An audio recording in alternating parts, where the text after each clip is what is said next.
All right, next we're gonna talk about the jam, and obviously there's different ways to do the jam.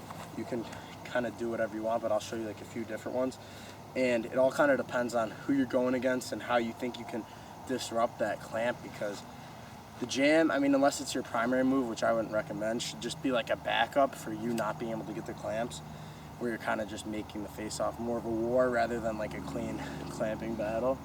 And so I come in the same way with my stance. I don't want to show them anything, so I stay with my moto grip.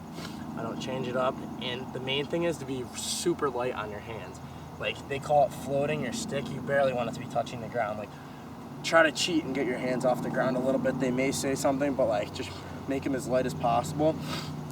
And the first one, like the first way I try to do it would be like more of like a full jam, and I come in real light, try to start again with it as close to the throat as possible, and I'm just jamming my shaft over the ball like that. And if you had, like, if your head was lined up like this on the ball, it would be, I'm jamming my shaft like into this part of the head. So if you go to clamp, it ends up like that, where if you see my shaft, yeah. like, even if you get part of it, that jam just seems like it's gonna take such a long time yeah, to get underneath there. Wow. Okay. yeah, and you can't, like, it's so hard to get under there once you get it in, that it's gonna be almost impossible for them to pull it out with a clamp if you keep the weight on. You know what I mean? If you get it in there. Yeah, it's really, yeah, that's the main thing. If you're going against somebody quick, it's hard to jam. So you got to be like super light. So what I'm gonna show you now is like more of what really ends up happening when you try to jam. Is you wanna just bring your knuckle over the ball. That's probably the closest you can get.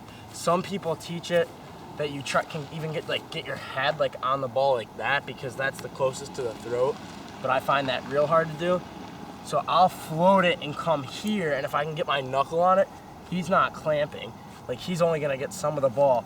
And then that's when I would reset my feet and throw in that second part of the jam. Okay. Where I'm like two-stage putting my shaft in, yeah. Yep. And then once you get your shaft in, you can like, you'll be able to work him off the ball, as long as like he's not like significantly stronger than you, because you can't clamp through the shaft. Yeah, and that can be a lot slower. Yeah, that second exactly. move. Yeah. So once you come in, like, if you get here, you're golden. You can throw this part, and then once you work your way over, you can turn your shaft like this, upside down, and try to pull it out, because it's pretty smooth along the ground.